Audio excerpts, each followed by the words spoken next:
Games rated RP to M.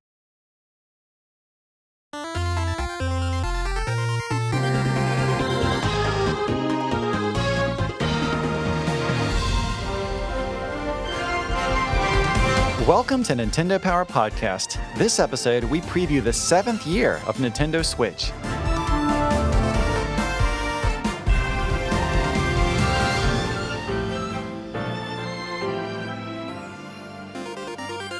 My name is Chris, and I am once again joined by two friends of mine from Nintendo of America, Jayson from the communications team. Welcome back, Jayson. Howdy. Thanks for having me, Chris. Of course, and Anthony from the social media team. Welcome back once again, Anthony. I think you're going to punch all the holes in your membership card there. Yeah. I guess I'm a friend of the show, Yeah, officially. I think you are both best friends of the show at this point. Yeah. It's also becoming something of a tradition for me to have you both on the first episode of the year so we can preview the year ahead for Nintendo Switch. And, this year you could just give me The Legend of Zelda Tears of the Kingdom and I'd be perfectly happy. But even better, we've got a lot more than that on the way from Nintendo and plenty of other developers. And actually, we already know about way too many games to fit into just this one episode. So we're going to cut out all of our usual segments to try to squeeze in as many games as possible. But even so, keep in mind that we'll only be touching on some of what's been announced. And of course, we're not even counting any games that haven't been announced yet. So now that I've made all those necessary caveats, are you guys ready to talk about some games? Yes. Always ready. Great. All right, we're going to do this season by season. And first up, we're going to finish out winter. And so far this season, we've already got Fire Emblem Engage and the first two waves of the game's expansion pass DLC, and the surprise release of the digital version of Metroid Prime Remastered, plus the addition of Game Boy games to the Nintendo Switch Online service, and Game Boy Plus Game Boy Advance games for Nintendo Switch Online Plus expansion pack. But we've still got more to look forward to before winter ends, starting on February 15th with Volume 3 of the Xenoblade Chronicles expansion pass from Nintendo. Of course, you got the new hero character, Masha, roguelike challenge battles where you get to choose one character to battle waves of enemies to win more heroes, special abilities, and in-game outfits. And then later this year, at some point, we'll have Volume 4 of the DLC as well. So this is a game that we were talking before the show here, Anthony, that we've talked about quite a bit on this podcast. I don't know what there is more to say that we haven't said other than it's an amazing epic adventure that just keeps getting bigger and bigger. Yeah, there's just so much content. I mean, again, we've talked about the game on the podcast before, but if you haven't had a chance to jump in and play, just consider this, the extra little push you need to keep you going for quite a while because this is Volume 3 and then of the expansion pass, and then there's more to look forward to in Volume 4 as we got a little bit of a sneak peek in the Nintendo Direct. So I'm excited. New hero, challenge battles, so there's just a ton of content. I myself need to get back into it. Not for a lack of trying. It's definitely on my to play list. But to Anthony's point, I think the continued offerings with the expansion pass are very enticing, especially if you're someone who's really into the gameplay of the game. These different challenge battles, I believe Volume 2 also had a similar kind of challenge mode. And if you're really, really feeling that gameplay, it's kind of action-based RPG gameplay, it's a lot to chew on. And then, like we said, Volume 4, there are big things coming. So, if nothing else, it will tug at your heartstrings, and the score is just amazing. So, if you're just a fan of music and a good story, then that alone should get you right into it. Absolutely. And, this is a game that I keep coming back to. I certainly haven't exhausted all of the content that's already available, but I keep playing it. I keep enjoying it. And it's nice to know that, when you're playing a great game and, you feel like you're starting to get toward the end part of it and you're like, oh, I kind of don't want it to end. It's nice to know that that's still that moment is still a long ways off for people playing this game. A lot to still look forward to. Coming up next on February 24th, we have Kirby's Return to Dreamland Deluxe, also from Nintendo. Of course, this is the kind of remastered version of the original Wii game that released back in 2011. And I love Kirby games. I love classic Nintendo kind of side-scrolling platforming games. So this is one that I'm really excited to get back to. I always love when you can jump in with three friends and have really just a raucous time, like everyone doing different attack types and copy abilities and super abilities kind of compounding on top of each other. Just makes for a really fun, but also a pretty laid back game experience. So, and any chance to hop in and play Bandana Waddle Dee, I just love saying Bandana Waddle Dee. It does roll off the tongue. Yeah. Yeah, I mean, and there is a demo that's available in the Nintendo eShop, and I mean that's always nice, right? You see something and then you just get to go and play it right away and try it out.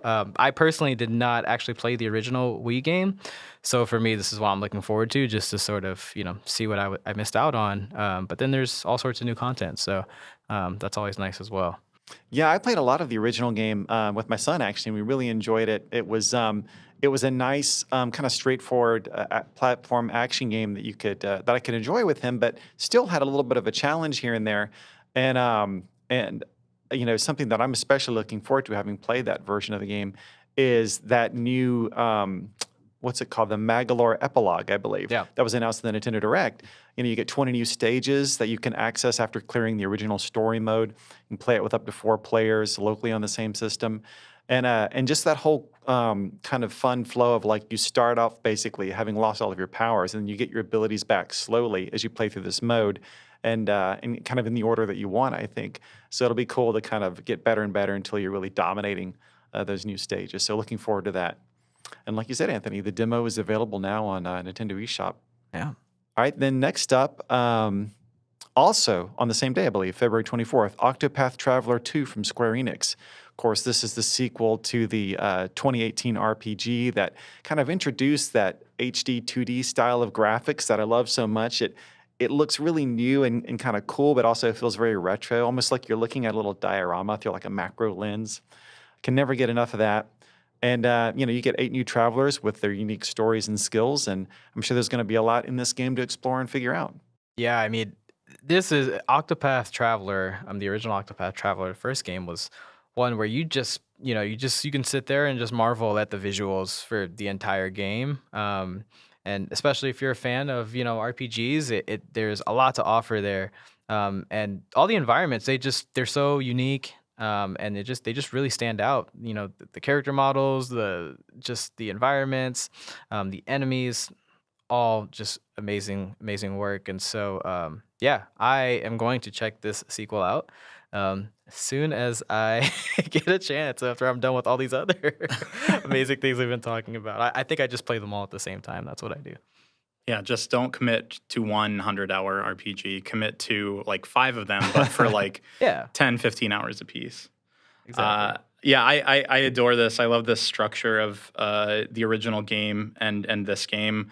I think another game that I enjoyed from last year was Triangle Strategy, also from Square Enix, and the Live Alive update, remake, refinish. Yep, you got it. that also has this kind of multiple stories that all kind of tie in to this larger feel, almost style of the game. And all of them are gorgeous looking games. I especially love a lot of the like physics and animation that have progressed from Octopath to say Triangle Strategy and now this. So I'm really looking forward to seeing more from this game. Yeah, it's been great to see this kind of game evolve a little bit. And like you mentioned, Live Alive had something a bit similar with the first Octopath Traveler, in that each character kind of comes with their own cool story, right? So it's like you're getting all these great little stories in one package. So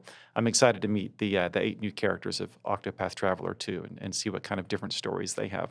Yeah. And if nothing else, I appreciate that there's another demo available for this game as well. So you're getting sort of, a chance to try a lot of really fun things from this Nintendo Direct. Yeah, that's a great common theme here with a lot of the titles we're going to be talking about. Now, to close out winter, like I said, we do got to keep things moving along, but I wanted to mention a few other games as well. On February 14th, we have Blanc from Gearbox Publishing, which has a really cool and original art style. And then on February 17th, Tales of Symphonia Remastered from Bandai Namco. And then on February 22nd, we have the physical edition of Metroid Prime Remastered from Nintendo. And then moving on to spring, we're going to start off with, on March 17th, Bayonetta Origins, Cereza, and the Lost Demon from Nintendo. Of course, this is the prequel to all the other Bayonetta games. Cereza is Bayonetta before she got the name. She's a young witch in training trying to free her mother. There's a lot of cool new control options in how this game plays. It's very different from the rest of the games in the Bayonetta series. Yeah, I mean, I just recently finished playing Bayonetta 3, and so this one is I'm definitely welcoming this one into my catalog because it for one, it's just obvious as you see, it's a different style of a different art style. It's got this cool storybook look and feel, and so it's always kind of cool, when you are a fan of a series and they take a cool kind of different approach with a new story, something that connects in one way or another. And the gameplay, the game mechanics are definitely far different from any of the Bayonetta games that you might have played. So yeah, I'm excited to really get my hands on this one. Yeah, speaking of the gameplay, I'm such a big fan of the idea of taking something that's really a franchise such as Bayonetta, all about action and go, go, go, and button combos, and really pulling it back and saying, all right, the left Joy-Con moves Cereza, and the right Joy-Con moves Cheshire. And so you have to really do all of your gameplay in that mode of thought where you have these two characters and you have to approach every puzzle or all the combat with this in mind. And it's such a departure. I think it's a cool risk to take. And the developers at Platinum Games, I'm sure, are up to the task. Yeah, I love the idea of, like, in combat, the strategy being, again, using the left Joy-Con to control Cereza, where you can bind enemies, because she can't actually attack on her own, but she can hold the enemies steady while you use the demon Cheshire with the right Joy-Con controller to come around and then slash and chomp and attack that way. So I'm really curious to see how that plays out and kind of how the strategy and combat works, and then also how the two of them can work together in more of the puzzling elements and the environments too. So really cool idea that I think will really be interesting to explore as the game goes on. Yeah, I mean, for those who have played Bayonetta, you know that her personality is so strong. It's a lifestyle of sorts, and so in my head, I have been Bayonetta when playing these games. But now in Bayonetta Origins, Cereza and the Lost Demon, I am Cereza. So I need to make that mental shift, but that's okay. I'm all for it. Go back to that earlier time. Yeah, exactly. You're just not as powerful in Umbra Witch. It's a tough shift. Powerful in different ways. Awesome. Well, moving on to April 21st, we have Advance Wars 1+2 Reboot Camp from Nintendo.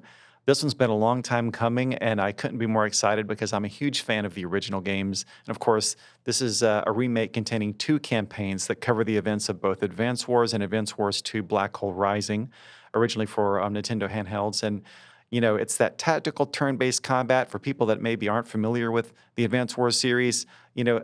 I guess at its most basic level, it's not too dissimilar from a Fire Emblem game. Of course, much more of a modern military setting than a fantasy kind of setting, but still kind of very cartoony and very kind of welcoming. And I think for people who haven't played those types of games a lot before, this is a great starting point.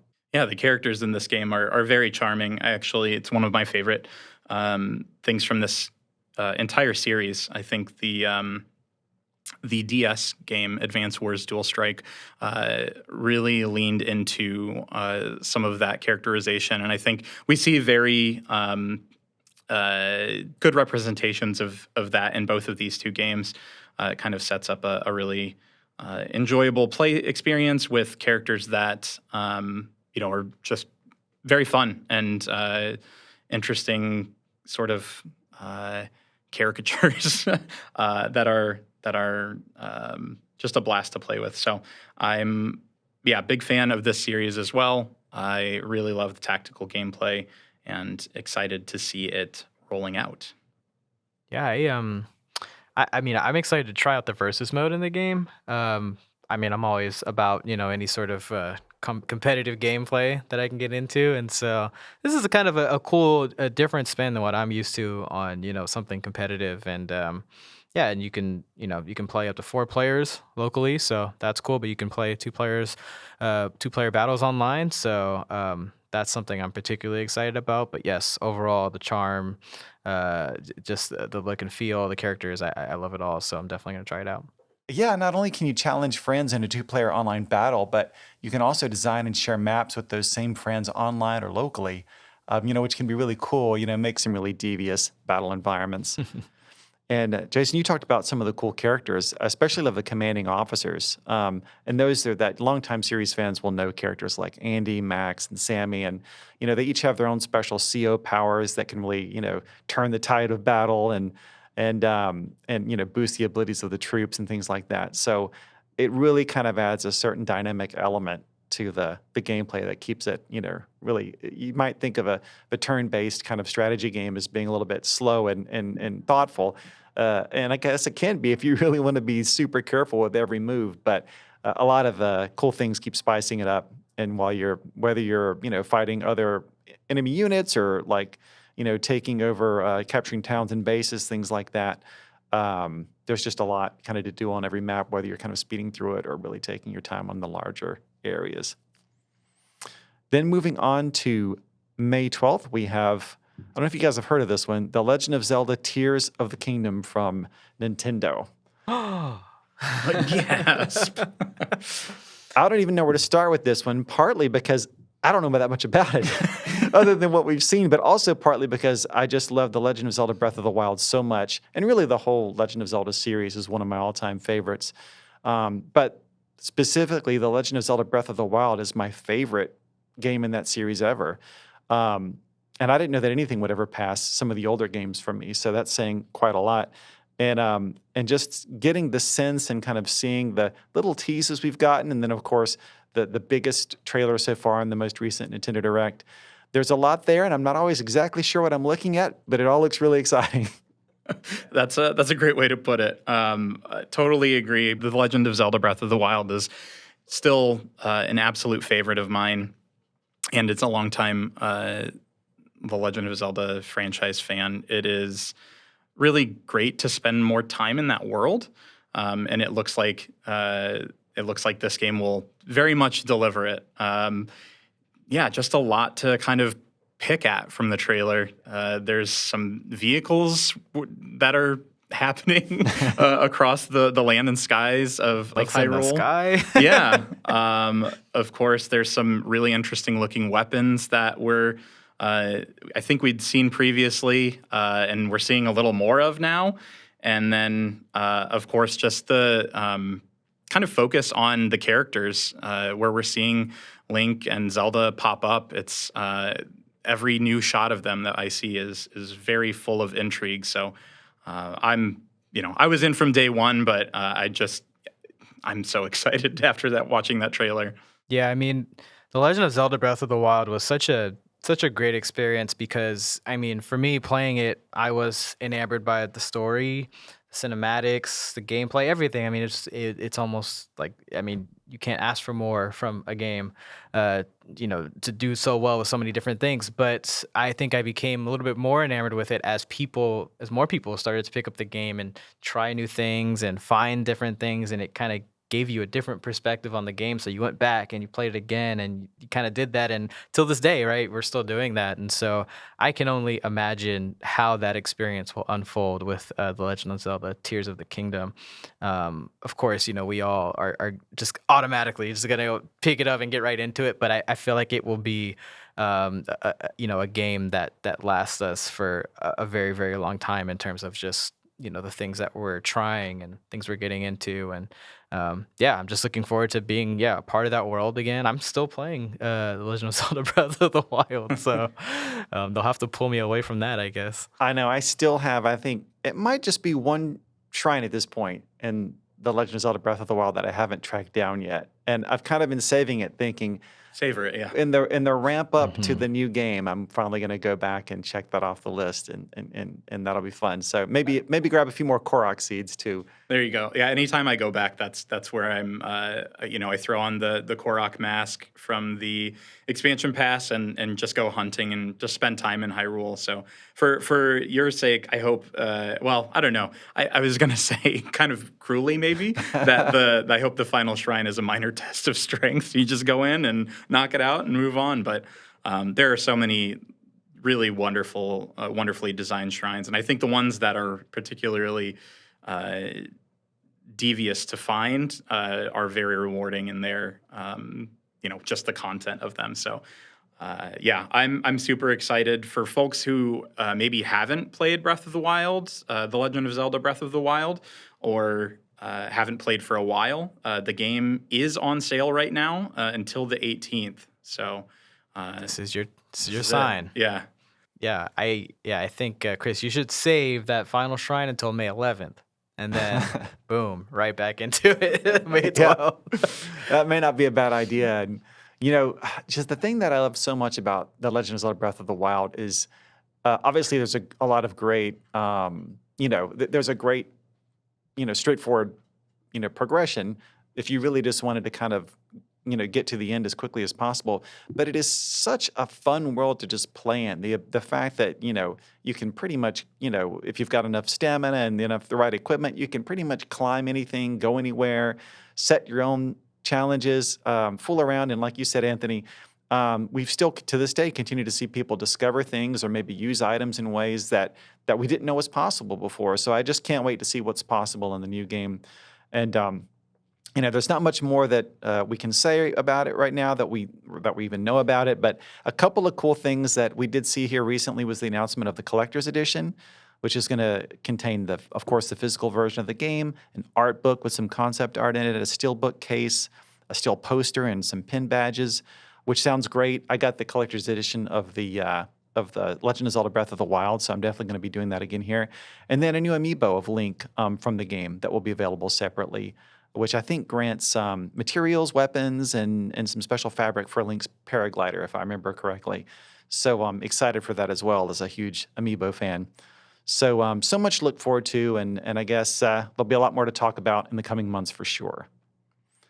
All right, moving on. Now, we don't have a specific date for this yet, but a couple of things coming out sometime this spring. First of all, we've got Mario Kart 8 Deluxe Booster Course Pass Wave 4 from Nintendo. 8 courses, 2 cups. When this finally comes out, there'll be a total of 32 courses available out of the 48 additional courses that are going to be, that eventually will comprise this DLC. So that means we've got 2 more waves coming by the end of the year. I mean, that's so much new content. I mean, by the time all of this is out, we're going to double the courses that the game shipped with. And the Yoshi's Island course especially looks so cool to me. It's brand new, and it really seems reminiscent of the original Yoshi's Island game that I remember from Super NES. So excited to try that. And Birdo as well, being added in multiple colors. The first of some more future returning characters from previous Mario Kart racing games. And man, I mean, I've pretty much said all I think that we've announced on it so far, but just Mario Kart 8 Deluxe is probably in my personal top 3 games of all time. And I'm not sure where it would rank in that, but anytime I get an excuse to go play more of that game, I'm happy to do it. I mean, I know this from you personally demolishing half of our team in a competition of us playing this game. But yeah, no, I mean, like, what more could you ask for more content to this, this just evergreen game that like we will always play till the end of time.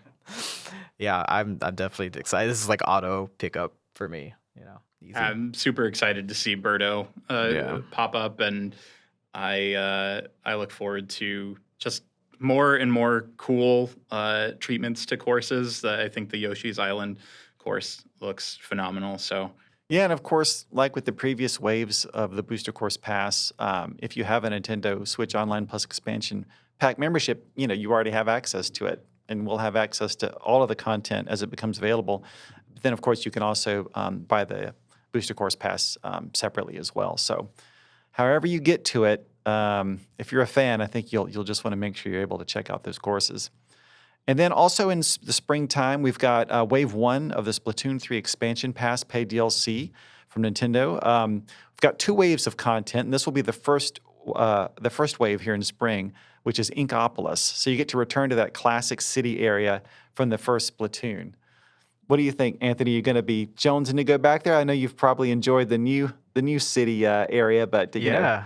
No, I mean, it's, it still feels very, very close and dear. It feels like, like I'm ready to revisit it because I kind of, it's like to a point where I remember it vividly, but I also kind of love Splatoon 3 and that environment. So it's going to be nice to be able to, be able to have a little bit of that back again. But yeah, excited for the Wave 1 in Inkopolis, and then also, I mean, just the little glimpse that we saw of Wave 2 side order, that was just very tantalizing. So I'm definitely excited for that. Yeah, very mysterious and Yeah. launching in the future at some point, but looking forward to that. But, Jason, one cool thing about returning to Inkopolis is that you don't have to leave behind any of the new functionality or any of the new gear that you can, currently get in Splatoon 3. It's like you get to choose where you'd like to hang out, but you don't have to give anything up no matter where you pick.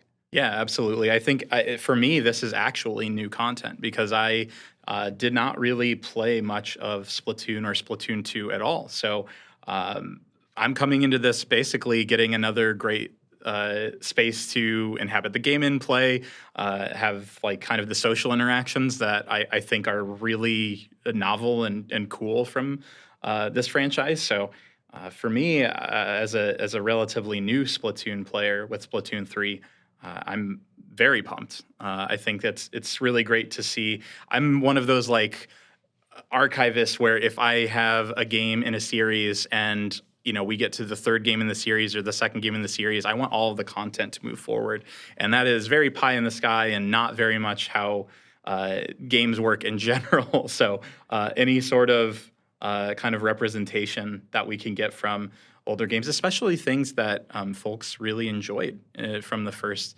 Splatoon, I'm all for it. So excited for Inkopolis. It's funny to think that, I mean, it's not like it's been, 20 years or anything since Splatoon 1, but it's been long enough that I felt strangely nostalgic when I first saw Inkopolis in the Nintendo Direct. And also, getting to see the Squid Sisters perform during Splatfests again, kind of returning to take center stage instead of kind of just being in the story mode. So that'll be really cool as well. Definitely. And then also coming out in the springtime at some point, several other games that I just want to make sure we touch on here. On March 6th, we've got the Dead Cells Return to Castlevania DLC from Motion Twin. Love Dead Cells, love Castlevania. Couldn't ask for a better combination there. Likewise. On March 22nd, we've got Have a Nice Death from Gearbox Publishing. On March 28th, MLB The Show 2023 from MLB. On April 14th, Mega Man Battle Network Legacy Collection from Capcom. Great to see a whole new generation of Mega Man titles collected there. On April 18th, Minecraft Legends from Mojang. On April 27th, Omega Strikers from Odyssey Interactive. This first time I saw that was in the Nintendo Direct, and it was basically like some fun mix of like air hockey and windjammers, and I'm not sure what else, but I'm eager to learn more. That looks really cool. And then sometime in April, we've got Disney Dreamlight Valley, some new Lion King Realm update content from Gameloft Montreal. And then also in April, Tron Identity from Biffle Games. And then at some point in spring, we have Fae Farm from Phoenix Lab, something else to look forward to there. And then moving on to summer, kicking it off in a big way on July 21st with Pikmin 4 from Nintendo. Of course, in the Nintendo Direct, we got to see the first gameplay from this title, which included a lot of classic Pikmin-style gameplay, using Pikmin to break down walls and retrieve treasures, fight creatures and giant bosses, things like that. But then a lot of new type of gameplay that we haven't seen before. Yeah, I think I love the trusty companion Ochi already. Is my my forever friend. So anytime we can add a dog-like companion, I'm game.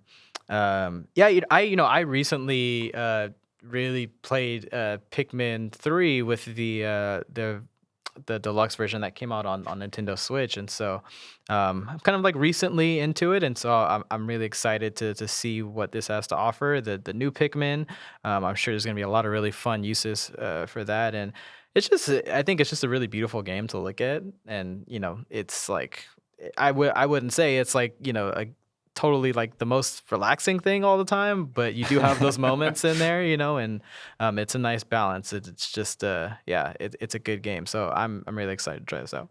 Yeah, it's a really fun thing to kind of combine some of the Pikmin. So with the new Ice Pikmin, we have rock and all of these different things. And so kind of combining the different powers that they have or their inherent abilities is, it would just add layers and layers now into the fourth Pikmin game, Pikmin 4. Yeah.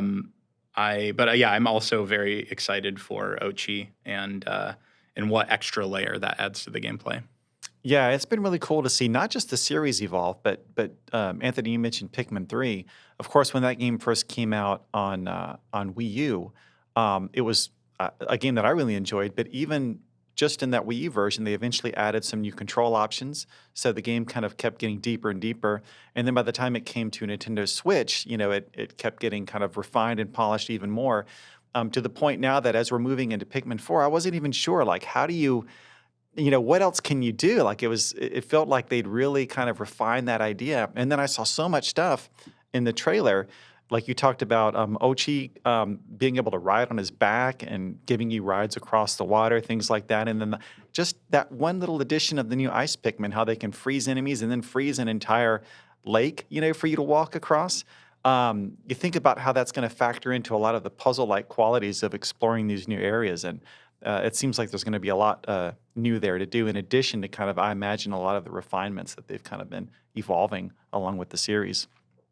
So definitely looking forward to that one. Then on August 29th, there is a game that I've really been following ever since I believe it was on Kickstarter and really been pulling for, which is Sea of Stars from Sabotage Studio. This is the studio that made The Messenger, which is a great kind of like ninja side-scrolling action platforming game for Nintendo Switch. People should definitely check that out if any of those words I just threw out there sounds like something they're interested in. But this is actually a very different kind of game. It's a brand new game, but it has that old school turn-based RPG feel with gorgeous pixel graphics. And it's something that I still don't know a ton about. There's been a couple of trailers for it, but every time I see it, I think it's one of those games that simultaneously makes me nostalgic for the old like Super NES 16-bit, games like Chrono Trigger or Final Fantasy titles, but yet it feels very like, very much modern with modern refinements. And, that's something that I'm really looking forward to. I totally agree. I think the studio, the folks at Sabotage Studio, did such a faithful and also like interesting exploration of the kind of side-scrolling ninja genre, Yeah. as it were, from the 8-bit and 16-bit generation of consoles, and then seeing their take on this old school turn-based RPG. Every time I see like just an image from the game or anything as I'm like on social media or whatever, it's so eye-catching, and I have to remind myself, oh yeah, this is coming out soon. Like it's gonna be here soon. I'm all in for this title, and I love like a nice, just really well thought out, original, but like true to its roots type of game. So Yeah, likewise. And I mean, can you guess what you can do now? You can play the free demo in Nintendo eShop. Anthony It's, dropping all the demos over there. Yeah, so we got demos for days right now, and I'm all about it. But yeah, I love that old school style, and the turn-based RPG style really is a nostalgic thing for me, and I like seeing it sort of introduced in different ways and different creatives. So yeah, excited for this one as well.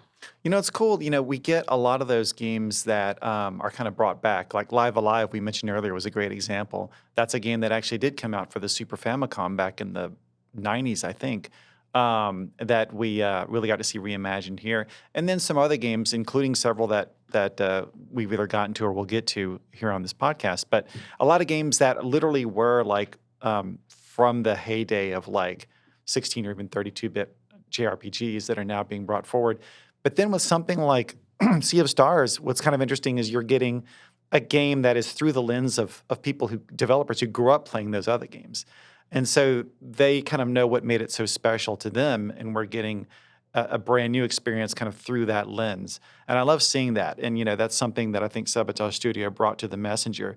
It was a very new experience, but you could also kind of feel the presence of past games like, Ninja Gaiden and things like that. So just really excited to see what they do with this because it really does seem like it's a big passion project for that team. I'm always appreciative of something like that. I feel like, video games is kind of a special medium in that way where you can sort of bring things back in sort of the same creative form, but through a new lens where, a lot of other mediums, you can't really do that as effectively. And so, to see something original and the developers having that passion for it, you can only expect really good things.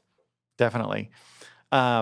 Moving on next to another game coming out sometime this summer, Samba de Amigo Party Central from Sega.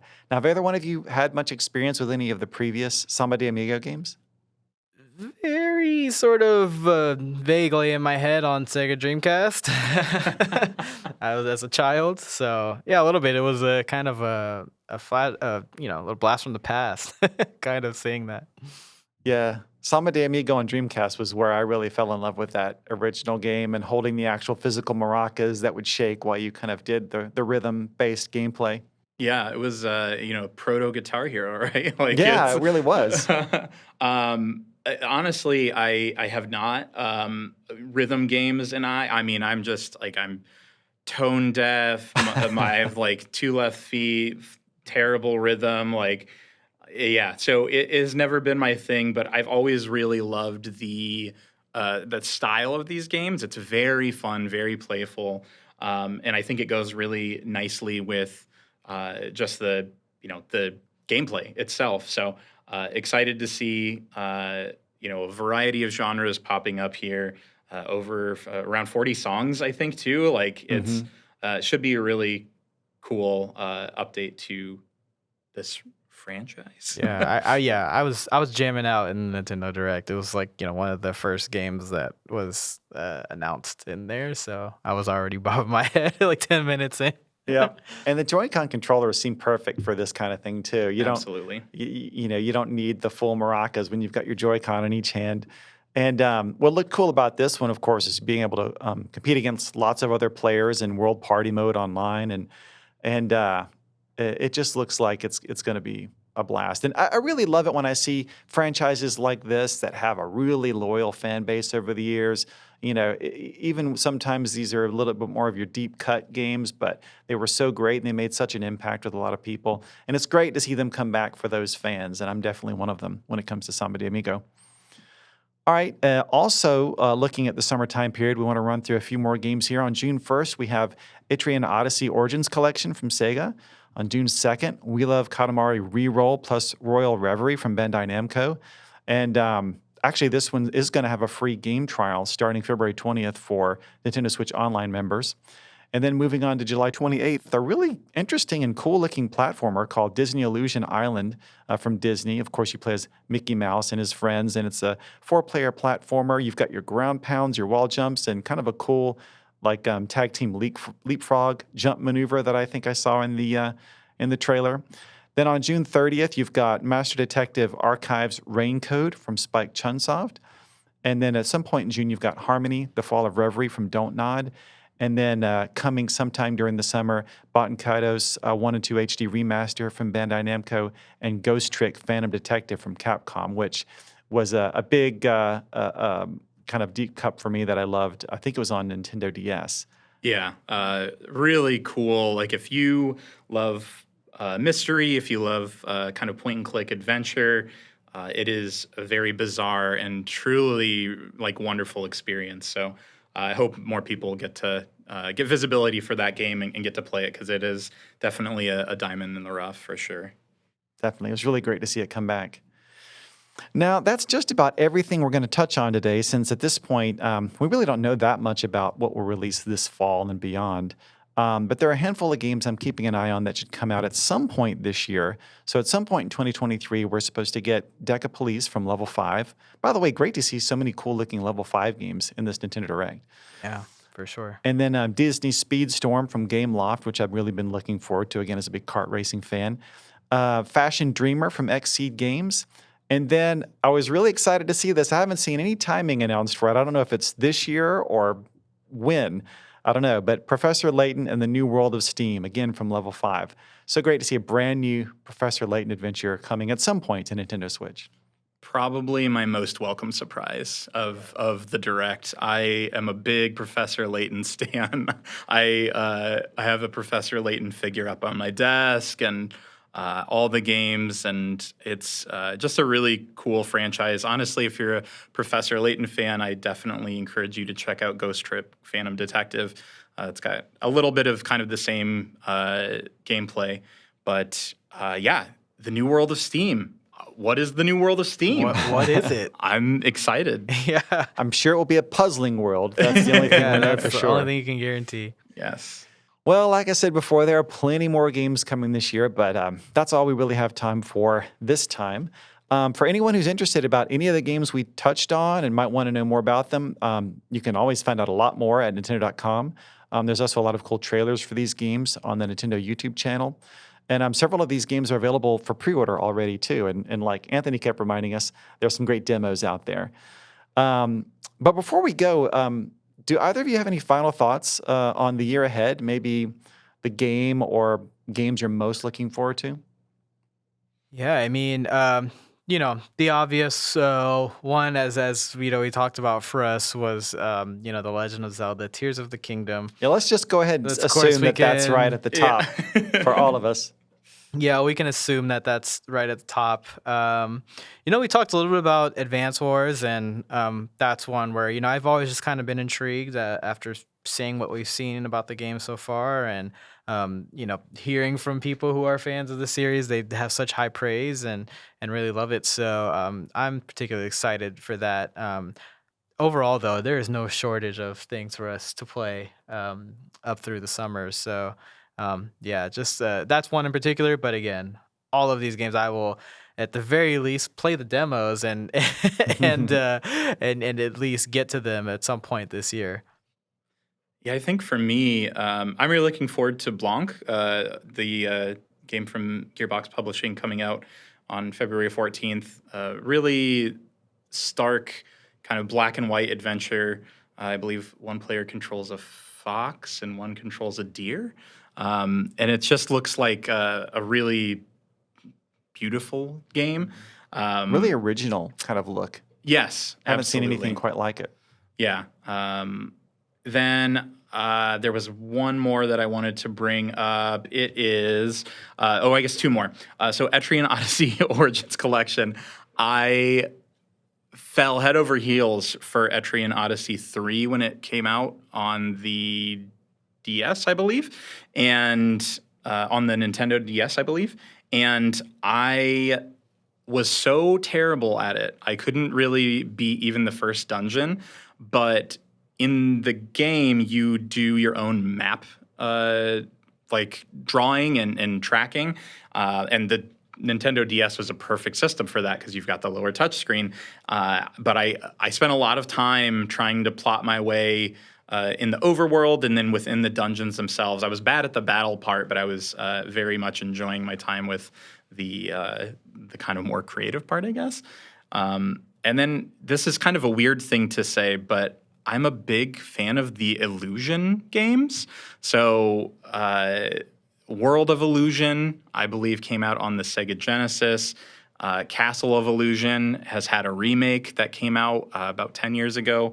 And seeing a Disney Illusion game come out in 2023, when I first saw that was announced last year, I was so excited. I was like, they know they're using that word for a reason. So I'm very excited to see what that game holds. Just really lovely, lighthearted platforming, and I hope it can deliver what some of those classic games can for me. You know, I didn't even put that together that with those old Illusion games until you said it, and I really like those old games. So now I'm even more excited. All right. Yeah. Yeah, for sure. I will say also a game that really intrigued me just immediately was saying was Have a Nice Death. I know we had One of the best names. I know. Yeah, the name got me alone, but I was just visually struck when I saw the game, and so again, just calling out the things that really kind of caught me and stood out to me. But there's so much to love in this Nintendo Direct, so I really hope everybody gets a chance to try everything, or at the very least, go and learn a little bit more about them. Yeah. I mean, it would definitely be a lot to try, but there's so much out there you can check out for sure. For me, I've got a pretty, my top three would be pretty easy to guess. Pikmin 4 at number 3, Advance Wars 1+2 Reboot Camp at number 2. I just think I'm going to have so much fun, just spending a lot of time going level after level in that game. And then, of course, Legend of Zelda Tears of the Kingdom. That's one of my drop everything games. Like Yes, everything immediately. else gets shifted to the side, and everything else goes to the bottom of the to play pile. And however long it takes for me to get everything done in The Legend of Zelda Tears of the Kingdom, that's how long I'll give it. No emails for Chris on May 12th. Yeah, I might come down with a cough that day. We'll see how it goes. All right, well, Anthony and Jayson, thanks again for coming on the show, and I really look forward to the year ahead and talking to you both about all these great games. Absolutely. Yeah, Thanks, Chris. Likewise. If you have any comments or questions you'd like us to consider answering on the show, you can email us at nintendopowerpodcast@noa.nintendo.com. Also, we always appreciate it if you can leave us a review, and be sure to subscribe so you get new episodes as soon as they're ready. Thanks for listening, and keep playing with power.